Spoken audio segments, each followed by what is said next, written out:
In this video, we're going to dive deep into the law of vibration.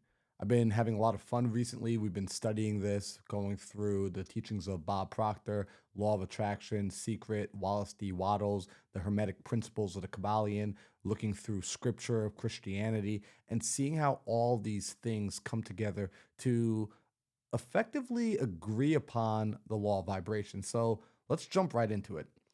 You guys are going to see on the screen, I got the whiteboard. And with law of vibration, we need to make two critical assumptions. The first is that everything is energy. You may say this in a multitude of ways that all things are the mind, all things are energy, everything comes from one source. But effectively, regardless of the vocabulary you use, I'm going to use, for the sake of this conversation, the term energy. We acknowledge that all things come from a source, and that source is all things, and all things are coming from the source. Second thing we have to acknowledge is everything is in motion, that there is no such thing as something standing still. Stillness is an illusion of our perception, it's limited understanding, but everything in the universe that we can see and that we cannot see is moving at a frequency, at a rate of vibration that nothing actually stands still. The closest thing we get to it is what scientists refer to as absolute zero. But even if you talk to the greatest scientific minds, they'll tell you that absolute zero doesn't it doesn't exist. That the closest we can get, like we can get near absolute zero, but nothing ever stands still. So because there is that motion, like absolute zero would imply that something has gotten so cold that it no longer moves, that it is inactive. But we have never been able to observe, and it's not possible to ever observe anything that is so cold that it does not move. So everything has at least a small degree of movement, and it goes all the way up to an infinite degree of movement, an infinite degree of vibration. Now, to demonstrate this idea that everything is energy and everything is in motion, I'm going to draw on the screen something that we're all familiar with, which is H2O. We're all familiar with H2O, more commonly known as water. Okay, so H2O and water, it would have to fit into this definition that it's energy and it's in motion. And that's true, right? Water, we know, is just the molecules of atoms, two hydrogen, one oxygen, and they're moving at a certain frequency, at a certain vibration. And based on the frequency or the vibration that they're moving at, we refer to it as water. Because when water is moving at, let's go ahead and draw this out. Let's pretend that these are lines of vibration, these are rates of vibration, these are rates of frequency. And let's say when we're moving at a lower rate of frequency, this water is down here, right? So we have water down here on a physical frequency, on a physical vibration. If I were to speed up and amplify the rate of vibration of the H2O molecules, what begins to happen is that water grows in vibration and it becomes steam, right? So the water starts to turn into steam as we raise the rate of vibration.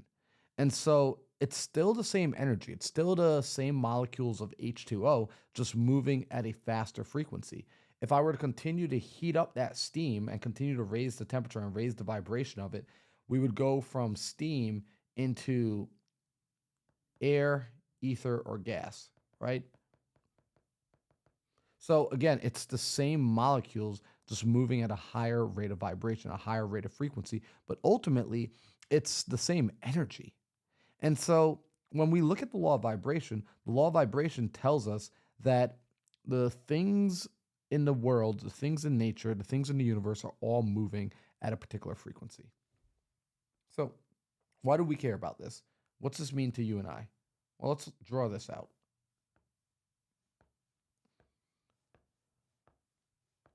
Over here, we're going to say that I have a goal. And let's say my goal is, and it doesn't really matter what the goal is, we're going to say that the goal is I want to earn more money.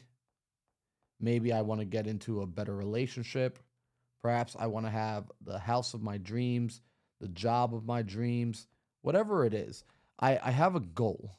And that goal is simply a reality. It's a manifestation of me at a different level. It's me as the more confident version of myself. It's me with more skills. It's me, it's you with whatever it is you desire. So it's you on a different level of vibration. But as of today, you find yourself down here, right? So this is you as of today. You're on a lower frequency, a lower plane of vibration. Well, what happens is when we want to achieve a goal that's up here, we've got to raise our rate of vibration so that we are in alignment with the things on this frequency. This is how law of attraction works. Many people have heard about law of attraction. What they don't realize is law of attraction is a secondary law to the primary law of the law of vibration. Because the law of vibration states that everything is in motion. And what it also lets us know is that things on the same frequency, on the same vibratory level, attract other things on that frequency, on that same vibration. And this is why, for example, let's say, and I'm going to do my best to draw this out here. Let's say that I have a piano, right? So this is my piano. And on that piano, I have certain keys. And if I were to hit the C note on that piano, what happens is if I'm sitting in a room where, let's say, we've got this big old chandelier, right? That's my rendition of a chandelier. Okay, so that's the chandelier hanging from the ceiling. When I hit the C note and it vibrates at a certain level, the chandelier, if it's in resonance, if it's in harmony with that same note, will also begin to vibrate. And so, why is the chandelier vibrating, although they are not physically touching? It's because that note is on the same frequency as the crystals in the chandelier. So, I can hit all the other notes on the keyboard and it's not going to cause the chandelier to vibrate.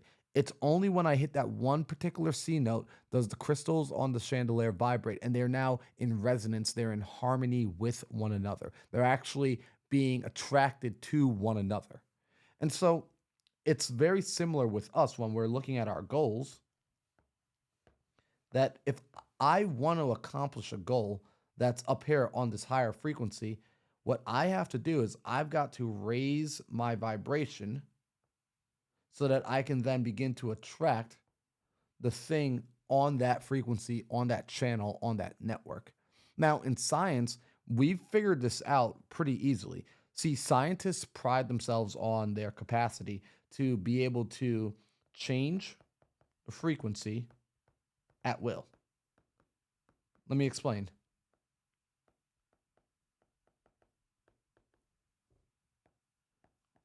All right, so scientists have figured out how to change frequency at will. For example, many of you are probably watching this right now on a cell phone, right? So you've got this cell phone, it's got all your apps. And what's cool about this is with your cell phone, you know that if you wanted to call your best friend and you wanted to talk to Jim over here, so you got Jim, you can type in a certain set of numbers. So you could have 213 347 9292. If you type in those numbers, what's going to happen is your cell phone is going to get on the same frequency as Jim's cell phone. And one of two things is going to happen. Either Jim is going to answer the phone because his phone is in his hand, or you're going to land in Jim's voicemail. And so we as scientists, we figured out that we can change the frequency of my cell phone to get on the frequency of Jim's cell phone and get connected with Jim. And so science, what people don't understand is people think science is the creation of something new. Science is simply the observation of nature, and it's the recreation of things that we see naturally occurring in our reality. So all science is ever doing is observing reality and figuring out how to recreate it. So scientists observed that things on a same frequency connect with each other, that they pull towards one another, that they're able to communicate with one another. And so the law of attraction states that if I, and I'm going to draw this image again, Law of vibration, the law of attraction says that if I can get on the frequency of my goal, I can begin to have what it is that I desire by changing my vibration. So, how do we go about changing the vibration? Well, it's simple. Man has the built in capacity, we have the automatic mechanism to change our vibration through this one thing: thoughts. Through the use of the mind, right? Through the use of our mind, our marvelous mind, we have the ability to change what it is we think about. I can begin to think about the life that I want to have. I can start to think about the way I want to walk, the way I want to talk, the sort of partner I want to attract, the sort of car I want to drive. And when I start to think about these things, here's what happens. I'm going to show you the, let's call it the order, the order of sequence, right? The way the program runs is I start to think. So I have these thoughts. My thoughts start to create feelings. My feelings start to change my vibration. My vibrations get intertwined with my actions.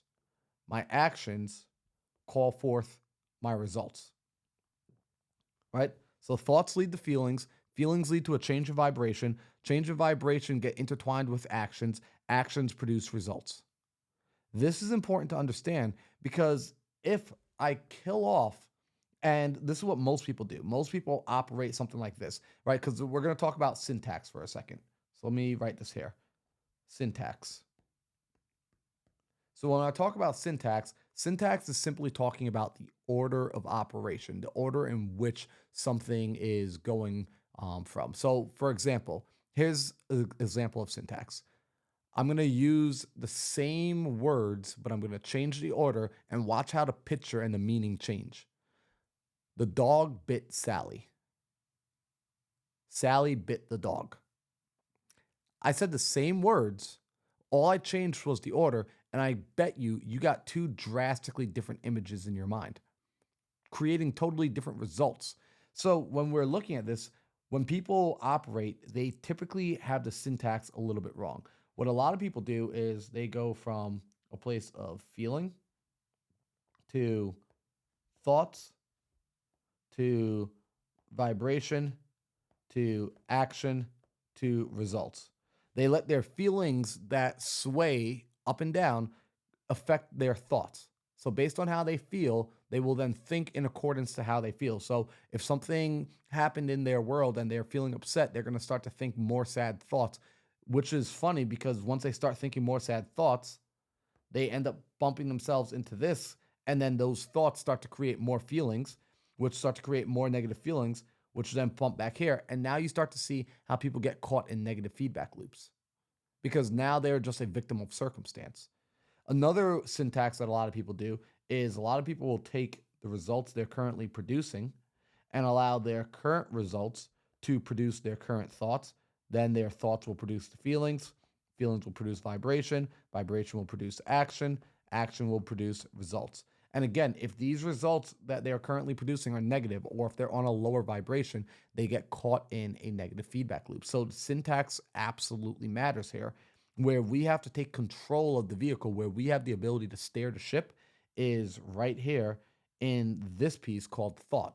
Now, you have the God given ability to control your thoughts. You have freedom of will, you have freedom of choice when it comes to what you choose to think about, what you choose to focus on. And this is a power that, quite frankly, most people do not exercise. And I'm using the term exercise because exercise implies that it's a muscle that can be worked and worked on. And if a muscle is worked on, what happens? That muscle begins to strengthen. You become more capable of utilizing that muscle to do whatever it is you please. And so, from this standpoint, I want us to focus on this syntax of thoughts lead to feelings, feelings lead to a change of vibration, vibration get intertwined with action, action produces results. If my thoughts are positive, it will put me in a positive feeling, which will put me in a more positive vibration, which will create more positive action, which will create more positive results. Or put better, rather than saying positive or negative, because those are even basic terminology. What I want to think about is this: I want to think about my thoughts being in a higher frequency. I want to think above my current circumstance. This is why you'll hear people who have achieved a lot of success, they'll tell you to think bigger, right? If you start to think bigger than your current circumstance, you will start to create new things. So as I think higher than my current state, I will begin to feel a higher vibration than my current state, which will then affect the vibration that my molecules, that my body is moving at. My body, the biochemically, I will begin to resonate on a higher frequency, the frequency of which my goals exist. From there, my actions will be intertwined with this higher vibration, therefore producing and attracting to me the results on that level. Okay, so again, it's through thoughts, it's through correct thinking that I'm able to get up here to this goal.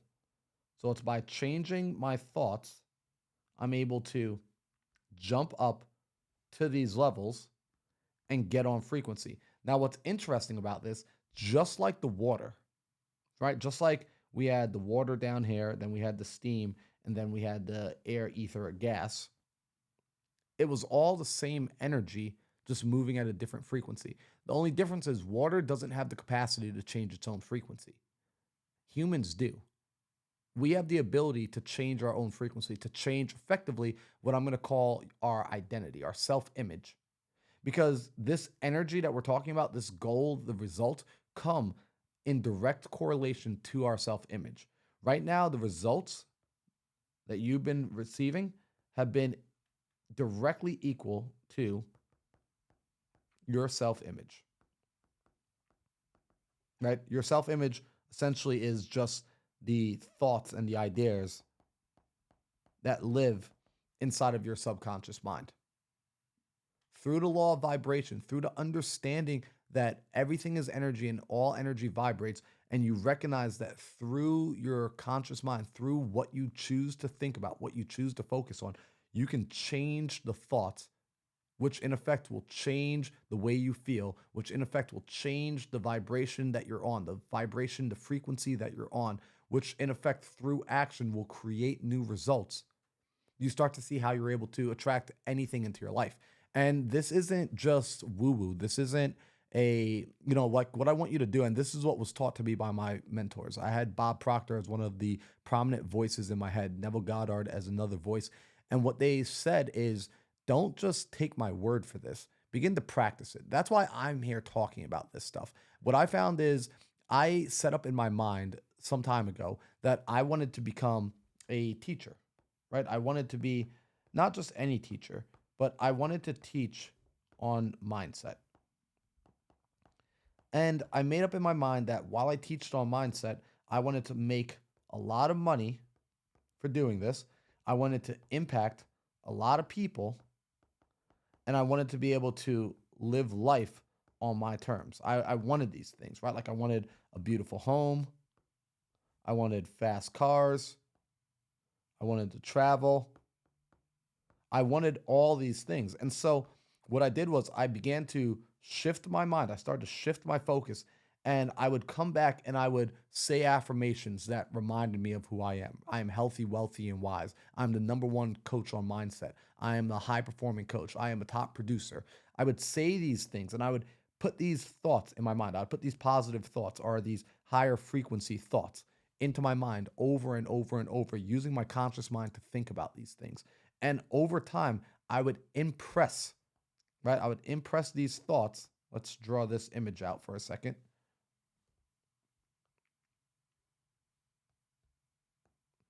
I would impress these thoughts from my conscious mind into my subconscious mind. And what began to happen as these thoughts got impressed upon my subconscious mind, my frequency began to raise. And as my frequency began to raise, it affected this thing that I was connected to, my body, right? My body started to go to a higher frequency, a more positive vibration. And so then when this body would go out into the world and take action, it started to produce results in alignment with the frequency. And here's the interesting thing: I didn't always know exactly what action I needed to take. In fact, I almost never know what actions I need to take. I'm just being honest with you guys. I don't know the actions I'm supposed to take, but as I take these actions coming from a certain self image, what happens is the actions themselves begin to form the path. My actions are the path. And this is where a lot of people get things confused. A lot of people are expecting, like for example, it used to be believed that you had to be 6'5" in order to dunk a basketball until you had a guy who was 5'6" coming and dunking basketballs. And so he broke the rule, he broke the mold because in his mind, he held it as a possibility that he would be able to go out and dunk basketballs. So he got into this image, he got into this frequency of this is what it is that he wants to do. And his body changed vibration. He didn't get taller, but what happened was he started to create the path to making that happen. You get clear on what it is you want to accomplish. You get clear on the person that you want to be. You start to hold that thought. And as you hold that thought over and over and over in your mind, and more importantly, you impress it upon your subconscious mind to the point of you now feeling the vibration of being on that level, you will begin to attract everything of like nature on that level that will get you towards that goal. And this is an infinite game, by the way. So let me tell you what's going to happen. You're going to do this. You're going to be starting off on this lower level of vibration down here. You're going to hit your goal up here. And then when that happens, you are going to then create another goal, and you're going to go from goal to goal. You're going to continue to climb this vibratory ladder throughout life. Direction matters more than speed. You want to make sure you're moving in the right direction. And this comes from holding your mind steady on the good you desire. So what I want you to do is I want you to do a few things. The first is I want you to get a clear image in your mind of what you desire. Right? Think about, what do you want? Ask yourself, what do I want? What do I really want? Get that image and hold it clearly in your mind. Now, when you get that image and you hold it in your mind and you realize what you want, this is what you're going to do. Number 2, write it down. When you write it down, this is your first step towards realizing the dream, to realizing the goal. When you write it down, you're going to have a reference to be able to come back to and to look at it. If you walk into my bathroom right now, you'll see on my mirror, I have written a few things. I have my goals written down. And so I only share the goals with people that I trust, people who are going to pour more positive, more higher vibration frequency onto it. And so you want to do the same thing. You want to write your goal down and share it with people who are going to encourage it, people who are going to help you make it happen. So you get a clear image in your mind of what you want, you write it down, and then you meditate on it. What does that mean to meditate on it? It means that throughout the day, you take out that piece of paper and you read it. You focus on it. You start to see in your mind's eye the reality of that wish fulfilled. And when you meditate on it, you're going to go into the fourth final step, which is most important. You're going to assume the wish fulfilled. In a practical sense, that means you're going to act. You're going to act upon the wish as being fulfilled. And the way I like to say this is, I just came up with this analogy last night, which is, let's say you're a young kid and you're asking your mom to go sleep over at your best friend's house. And so you're coming to your mom with this desire of, I want to go sleep over at Winton's house. And so she says, fine, you can go. And now you've gotten your yes, and this is what most people do. They ask for something, they pray on it, they ask for something, and your mother, your father, they say yes to you. But then instead of going and enjoying the yes, what do? You stand there and you just keep asking, Mom, Can I go to Winston's house? Mom, can I go? Dad, can I go? Dad, can I go? Dad, can I? You are already given the yes. So now what do you need to do? You need to act on it. You need to go pack your bag. You need to go get on your bicycle. You need to start pedaling, right? Just because they said yes doesn't mean you're instantly teleported to your best friend's house. You still have to get yourself over there. So you now need to begin acting upon the wish fulfilled. And so keep this in mind that when you are down here, right? When you're down here on the slower vibration and you're wanting to get up to this higher vibration, assume the wish fulfilled and begin to act as if. Act as if it has already been accomplished, which is going to mean show up in your life the way you would had you already had the thing. This is how you then showcase your faith that it has occurred. Now, these are universal laws. I didn't make this up. I discovered this by reading text and scriptures, by reading the Kabbalian, understanding hermetic principles, understanding the Buddha, understanding Tao, going through and seeing that all of these scriptures and all of these spiritual teachers throughout time have all been alluding back to this thing that we live in this universe of thought, that our mental energy, our mental capacity is the thing that in fact creates. So I'm going to be doing another video where we talk about the principle of the masculine and feminine energy and the polarities of each and how really those are the things that are creating everything in your life. And when you understand this, you're going to see the polarity and the gender in all creation, in all things that you've ever witnessed. And you're going to understand better how to use your masculine mind to impregnate your feminine subconscious so that it can create the results you want. So, guys, if you enjoyed this video, be sure to hit the thumbs up and to subscribe. And then watch this video that I've got here next on the screen about the masculine and feminine energies.